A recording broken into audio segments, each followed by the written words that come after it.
Good morning, everyone, and welcome to the Stitchin Post. And I'm Nancy. I'm here with Val, and today I'm going to show you the toolbox cowl. And I want to tell you a cute story. The designers, Debbie and Marcy, were here in the store just over a week ago. They came to visit, and it turns out I met them at an event I went to called Madrona in Tacoma, Washington. And it was really fun because it brought back really great memories of when the teachers did a talent show. So we got to giggle about that. But we have this yarn, which is Zaber Pilon. It is a Skacel yarn, or Skacel sells it, but it's from Schopel. It is German-based, coming out. It's a beautiful fine merino. It is a sock weight yarn. But they saw this and they said, oh my gosh, this would be perfect for the toolbox cowl. So I immediately took a skein. I took my favorite color, of which I'm wearing it as a bracelet today just because it's so much fun.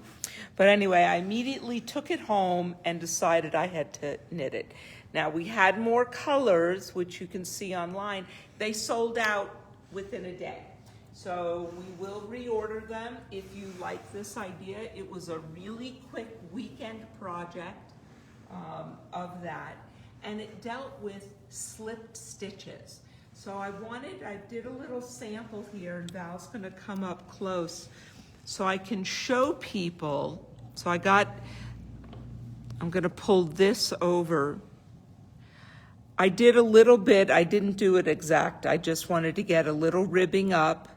And the first two rows, which is a knit row and then a purl row, and then it brings in the next color.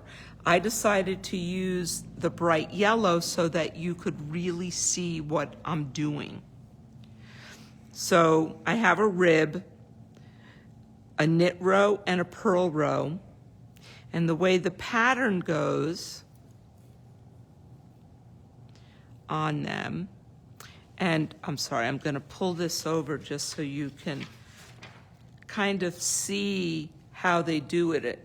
You have two colors at each section, a knit row, a purl row, and the V is a slip. So it's a slip to a knit on this first one. So slip it over as if to purl, knit the next stitch.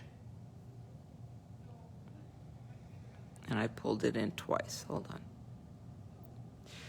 Slip, knit. Slip, knit.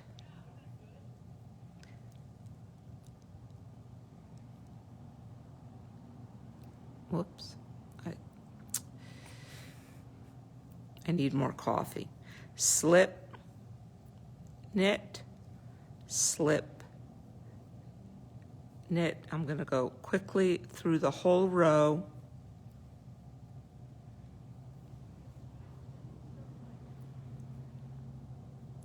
And what's neat is when you are in the round, I don't have to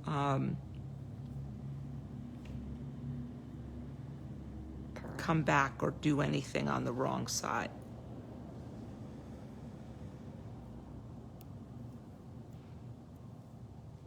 So for purposes here, pretending I'm in the round, if I go straight into the next row,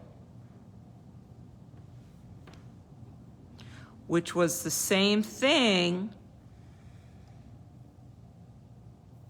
so it was slip again, but this time it was purl.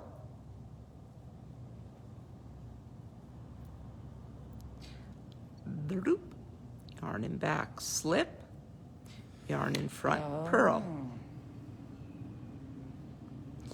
And for me, yarn in back, slip,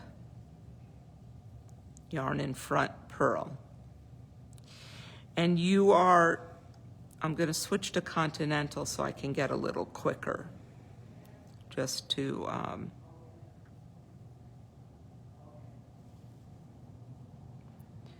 get to the end so I can show you what it looks like then. So you're slipping that white stitch twice now.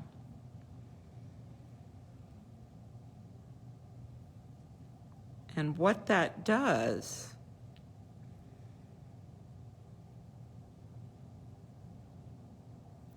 is make a really cool pattern. Laura says that yarn looks really soft and bouncy. It is wonderful. So now I've gone all the way around and I've slipped that white stitch. The next row is a knit row in the first color. Now, you don't have to use the yarn I've picked here. You can use any yarns if you look up on Ravelry, which is where the pattern is available.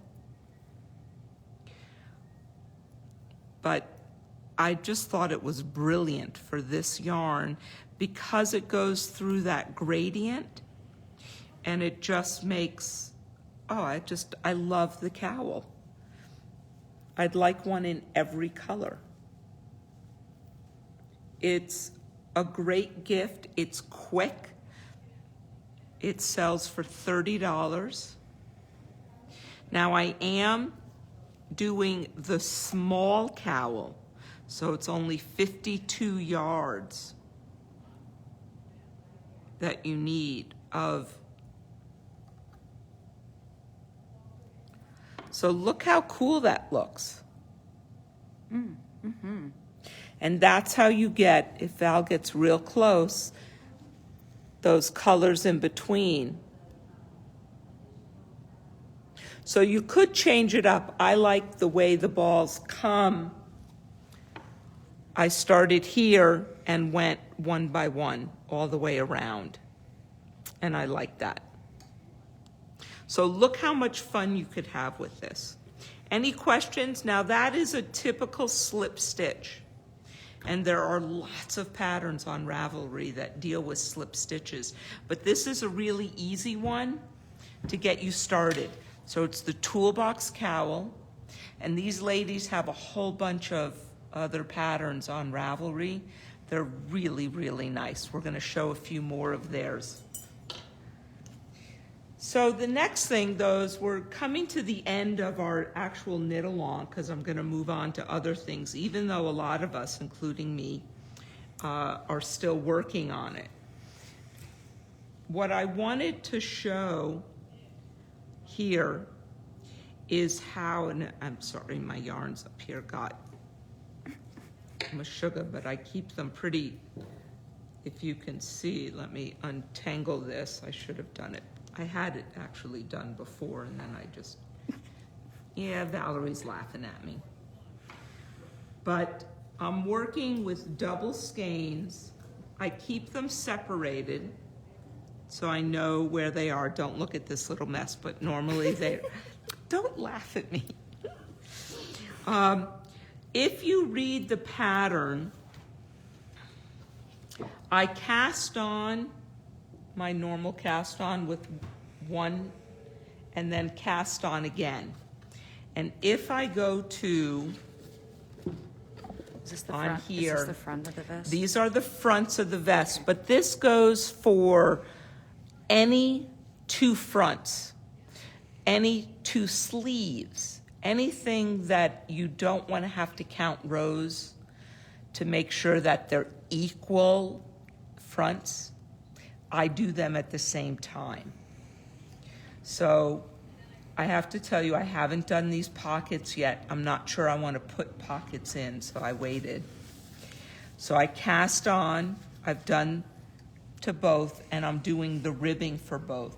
But it tells you, as a little trick, it wants you to put a marker on the front of your work. So what I did was use, oops, and mine's at home, 2 different markers.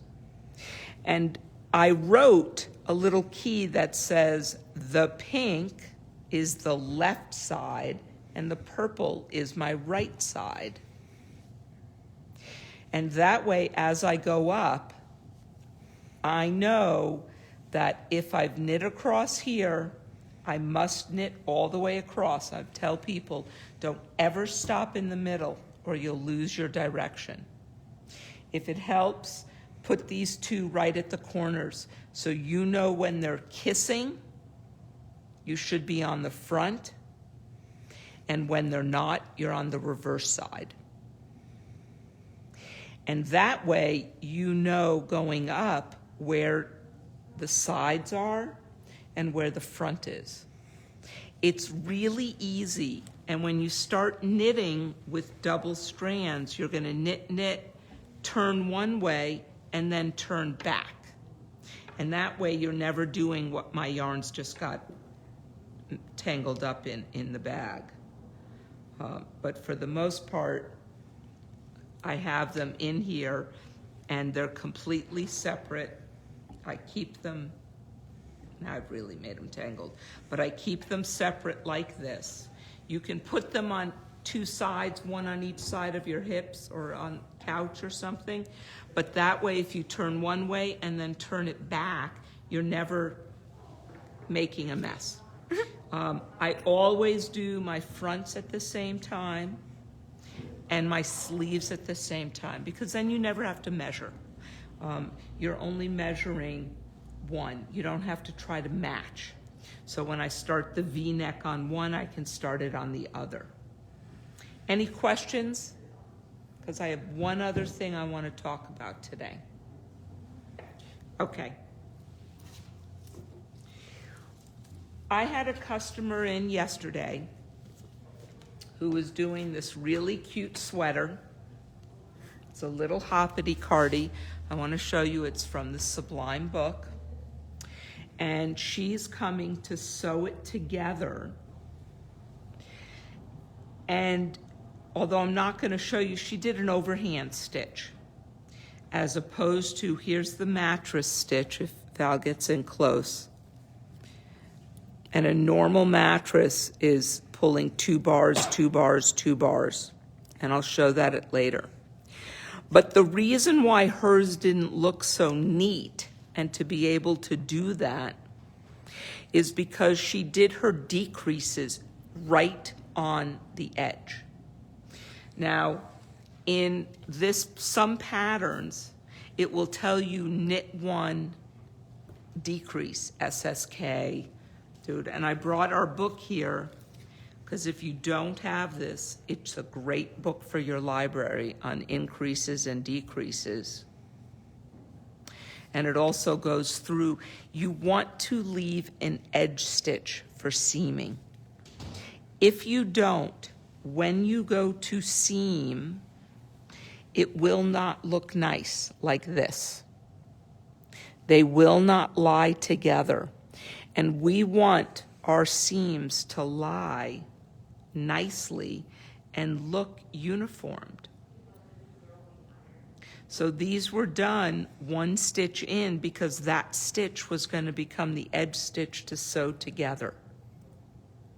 So it's just a quick tip that even if the pattern doesn't tell you to knit 1 decrease, I'm telling you, knit 1 decrease or knit 1 increase. Whatever you're doing, leave an edge stitch. It will make joining and putting your stitches together, sewing up those sides, so much easier and so much neater. So just a quick tip. Any questions? I can show this at a later date. Laura wants to know if we sell that book. We sell this book and it retails for $16.95. It is up on our website. It is fabulous. It should be in everybody's library. I highly recommend it. It's one of my favorites. Judith Durant is a wonderful author, and she does and if you look up on our website, the One Skein Wonder Books, she's the editor of those and does that, as well as others like this. So I recommend it. Next week, we're going to showcase some new yarns. Hopefully, if I have my fronts done, I'll show you some seaming again. If not, it's the following week. We have lots of new yarns coming in. New company, Dando, so be aware of that. It's all silks and cottons. It's beautiful. And new yarns from Amano Yarns, which is a subsidiary or an importer. Barocco brings those in, and we love that company as well. Have a great week. We're expecting snow coming. I'm so excited. I'm hoping for at least a foot. Stay well, everybody. Mask up, and I'll see you next week.